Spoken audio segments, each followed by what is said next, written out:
ir sekanti diena graži Ispanijai. Ir tokia mintis iškylo. Galbūt, sakyčiau, pasidalinti norėčiau tą mintim. Dauguma žmonių galvoja, į ką reikėtų investuoti, sako, į kokį verslą, nekilnojamą turtą, ten dar kažką, į kriptovaliutą. Tai jeigu taip, sakykime, dabar paėmus visumą, tai aš iškart sakyčiau, kad labiausiai į ką apsimoka investuoti, tai yra į save, į savo žinias, į savo kalbų tobulinimą. Tai tarkim, mokėti ne vieną kalbą, pavyzdžiui, 2, 3, 4 kalbas. Nes šitie dalykai realiai jie tikrai pravers gyvenime, tarkim, darant verslą. Nes kuo mažiau turi žinių, kuo mažiau supranti apie verslą, kaip daryti, kaip jisai yra daromas, kokios rizikos yra, ar kaip tų rizikų išvengti, tai tuo labiau rizikuoji. Ir aišku, tampi nemobilus, o izoliuotas.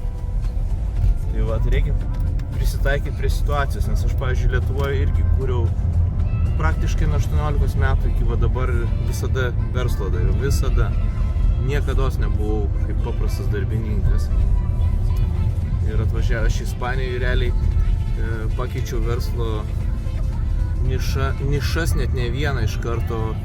Ir iškart ne vienu metu darau ne vieną verslo šaką.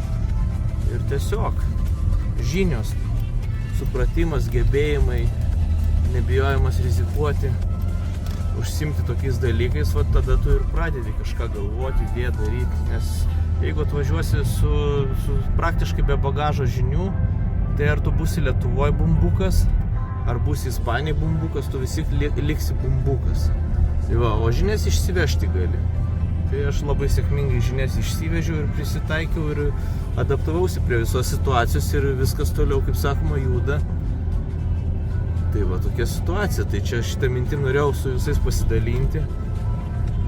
Tai pirmiausia, investuokit ne į materialius dalykus, o į žinias, kur jas galėsit išsivežti ir, kaip sakoma, pritaikyti bet kurioje šalyje.